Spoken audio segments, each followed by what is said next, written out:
Thanks for the kind introduction, Professor. And thank you for the opportunity to present. And special thanks to Peter for not slotting me right before lunch, because there's always a bit of a challenge. But the challenge will be up to Dr. Shepherd to show people really interesting pictures. Okay, so firstly, sorry, would I be able to maximize this? Sorry.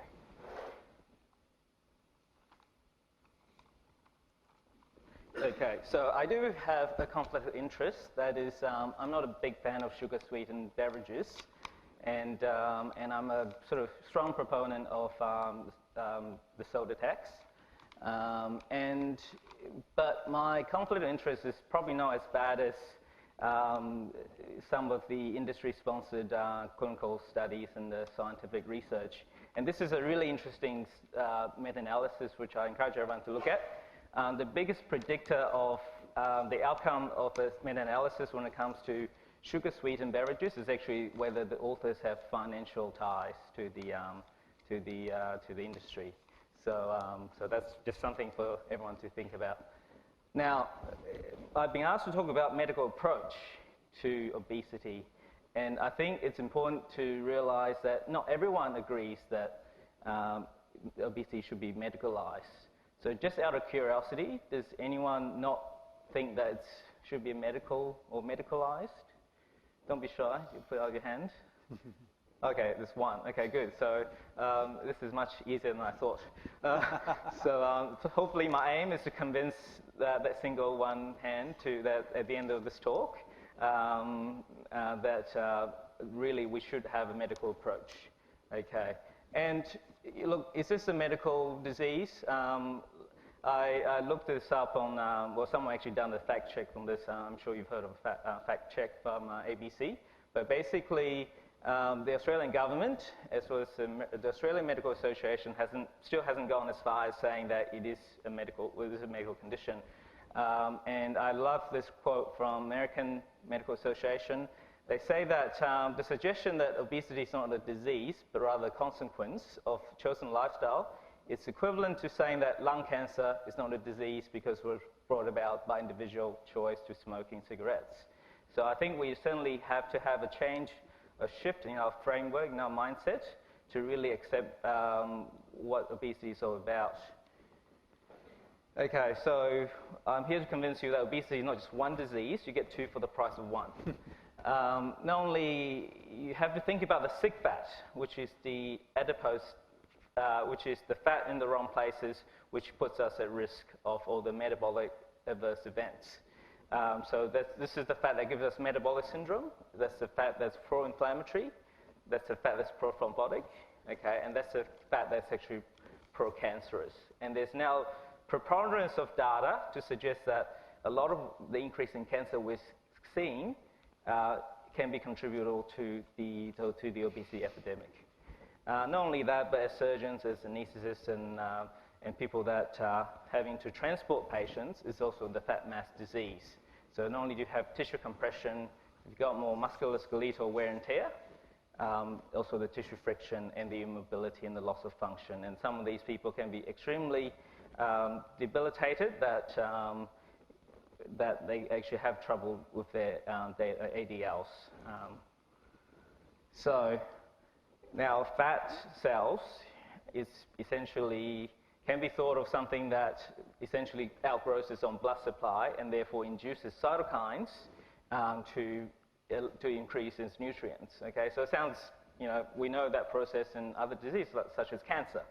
So and fat does that by inflammation. So there's now a lot of data done, a lot of studies done, animal models and human models, to look at pro-inflammatory adipokines, which is cytokines made by fat cells, that are there to not only give the metabolic consequences, but also, like what we said before, about pro-thrombotic state and the pro-cancerous state.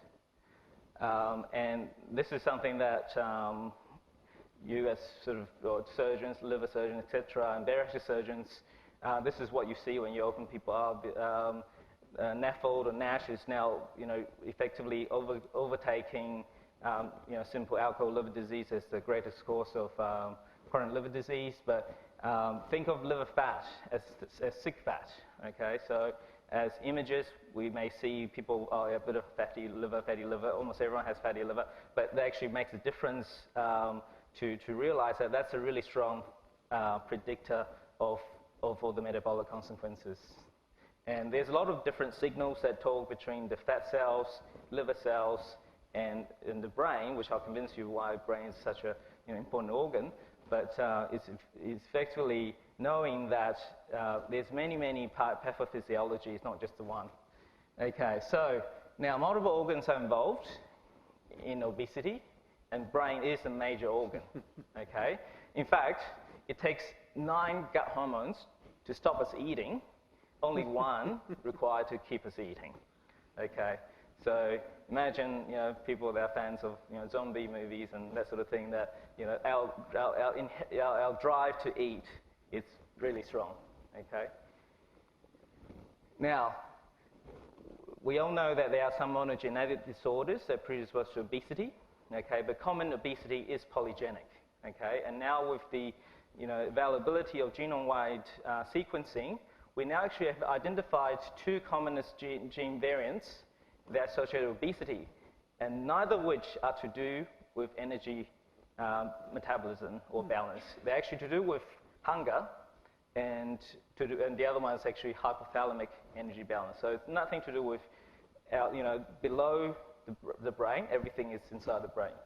So this is just an illustration that if you have the FTO gene and the MC4R gene, if you have both, you're more likely to have increase in BMI. Now, but obviously we don't just get these genes all of a sudden. So what if I invent a time machine and get these individuals to go back in time and see what happens? Okay, so the same individuals, if they were born before 1942, they actually don't get as much increase in BMI. Okay, the same set of genes. So why is that? It's because there are some factors involved in our environment that's making us, despite having the set of genes, more likely to gain weight. Okay, so that's effectively epigenetics, but I don't have time to really go into that. But effectively, it's because what's in the environment is making our genes more likely to also make us fat. Okay, and this is another interesting development that's been really coming to public knowledge. Okay, what if I get get a set of identical twins, and for some reason one of them end up being obese and the other one's thin? Obviously, really hard to recruit these because mostly they're very similar BMI and everything. And what if I take their gut bacteria, so their gut microbiome, and I inoculate mice that's been grown in the lab, so they actually have entirely germ-free. It turns out that if you do that, the recipient mice from the obese twin will get fat. This is eating exactly the same thing. So it basically means that our gut bacteria also has a very important role in playing in terms of energy harvesting, if you will. Okay, and there are now companies out there in the US where you can send off your stool to have it sequenced in terms of what bacteria, gut bacteria you have. And that's actually more predictable of how obese the individual is than compared to having your genome sequenced. Okay. Now, fructose, I think it's been raised earlier by Professor Audit, but I think there will be a paradigm shift in terms of what we think is causing the obesity epidemic, okay? But these are some of the things that fructose can do to you, which most of them are, not very good, and particularly the effect of increasing triglycerides and also increasing fatty liver. And there's many studies that they have demonstrated this, okay? Oops, it's got cut off, but I found this really interesting. A group of individuals, they managed to invent a model, and they call it the American Lifestyle-Induced Obesity Syndrome.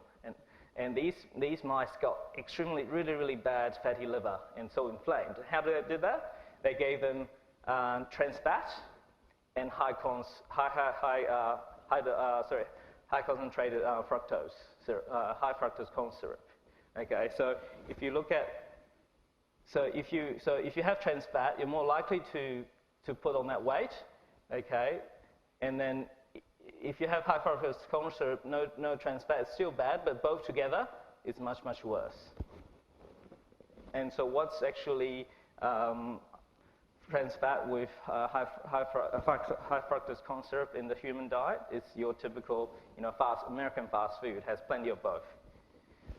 Oops, something happened. Okay, so surely there are individuals that are healthy obese, surely.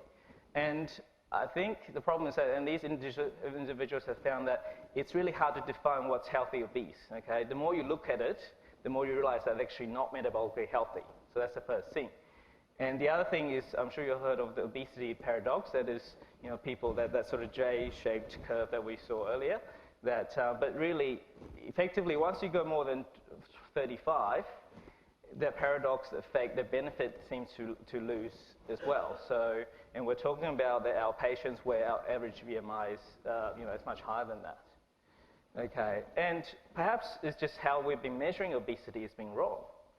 So I've moved on from BMIs now, and obviously BMI is very important, and the whole, throughout today's talk, everyone's been talking about BMI.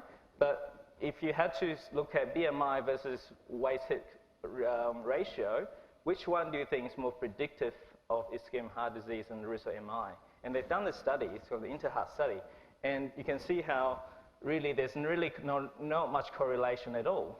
So these are different, if you've broken down the BMI versus if you look at the increased waist-hip ratio, it goes up with the increased risk of myocardial infarction significantly.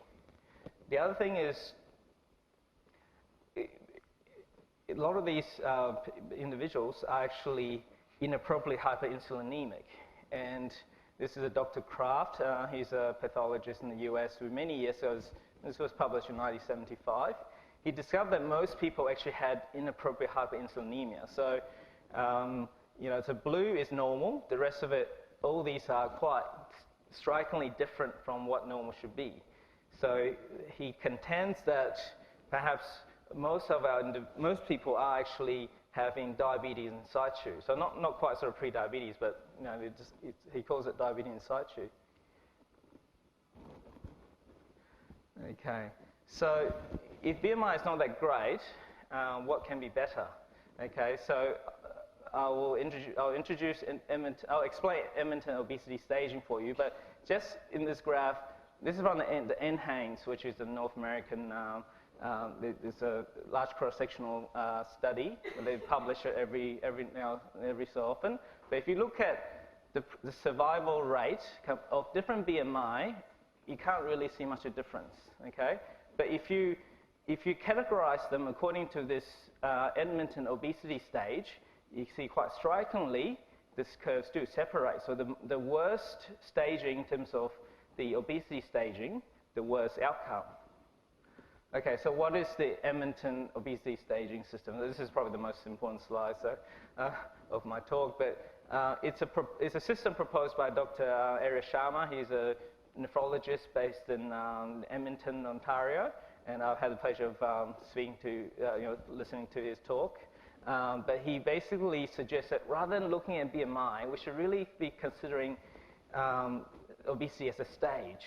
Okay, looking at the manifestations, their symptoms, their quality of life, what end organ damage they have. Okay, so the worse the staging, the more we should be doing to try to get them to lose the weight. Obviously, it may not be possible right at the end. Then there's the option of essentially palliating their symptoms because really, by the time it's too late.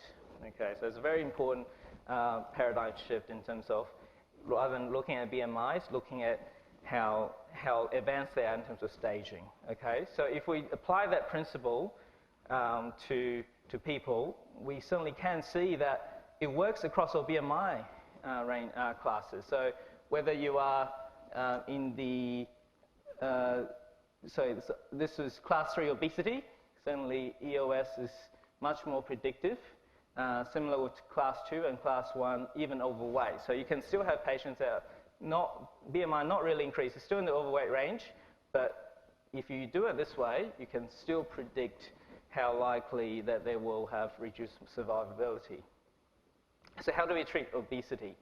Okay, obviously there's lifestyle modifications, there's drugs, and there's surgical approaches.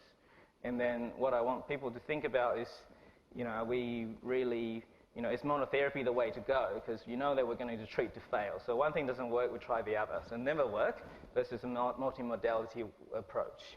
Okay, so a quiz, okay. In pre-diabetes, every 1 kilogram weight loss leads to relative risk reduction of diabetes by, anyone thinks A? Put your hand up. Okay, no. B? There's 1 or 2. Okay, C? That's the majority of people. D? Okay, there's a lot of people. E is the answer, okay? So in the diabetes prevention study, even 1 kilogram is able to reduce your risk of getting into becoming diabetic by relative risk of 16%. Okay, so to me, every kilogram counts, although for some people, they may not think it's the case. Okay, so do we have that miracle cure? And it turns out that there isn't, okay? And because I'm a nuclear physician, you can't really pin me down for an answer.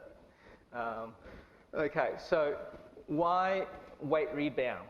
Okay, so why do people end up putting weight back on? Okay, maybe they've gone back to their old ways of eating and things, but how come the same 1,000 kilojoule deficit doesn't have the persistent outcome? It turns out that because there are changes to our hormones, gut hormones particularly, that make it really, really hard to lose weight or to maintain the weight loss. Okay, so in this study, what they did was that they got people to lose weight and then see what happens to the gut hormones. So your ghrelin increases. So ghrelin is one of the only one actually make you increase in hunger. So your ghrelin increases, make you more hungry. Your amylin decreases, make you less satisfied, less full. So does your peptide YY, less satisfied.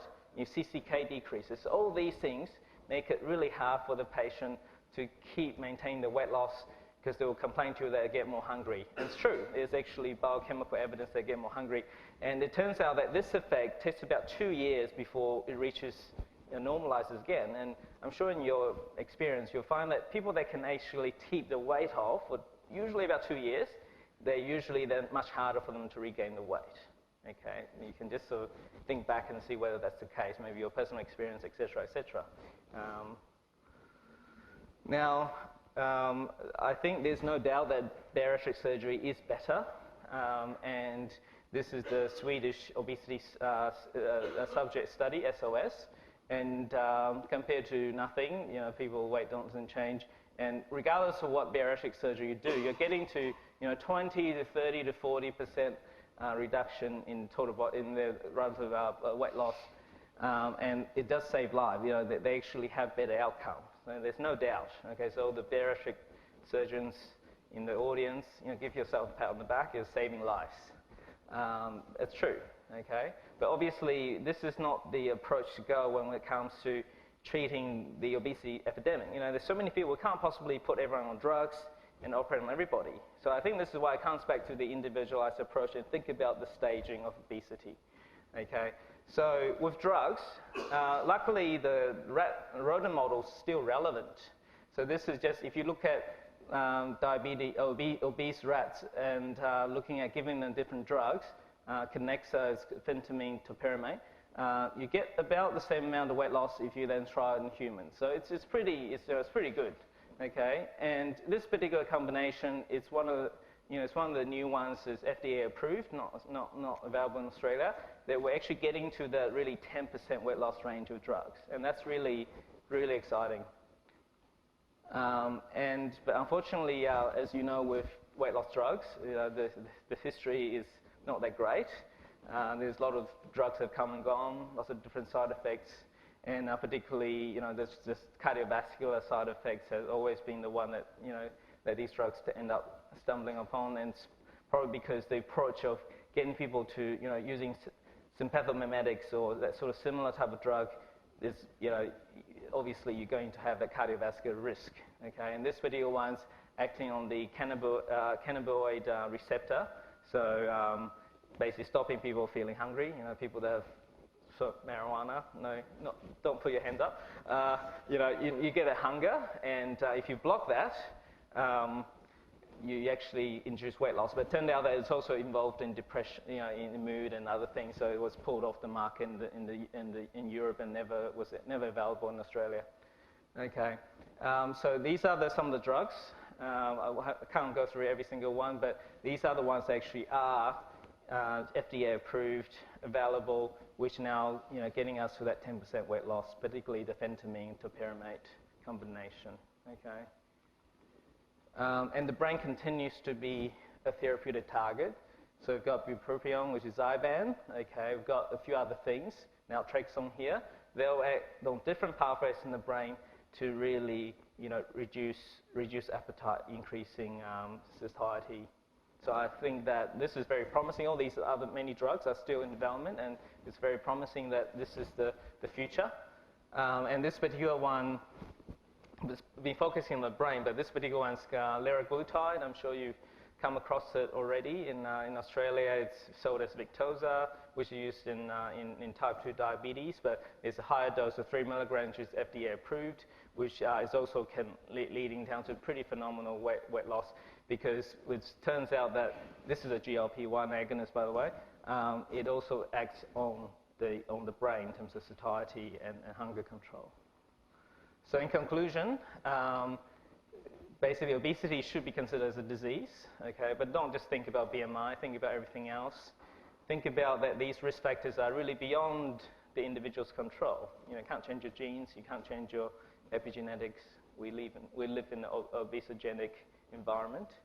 Our gut microbiome, you can't change that, okay? And also the weight rebound, because the hormones tell us that we get more hungry, okay? So then really it should be considered and treated as a chronic disease, particularly because they do rebound, and really treat according to this new way of thinking about staging of obesity. Thank you.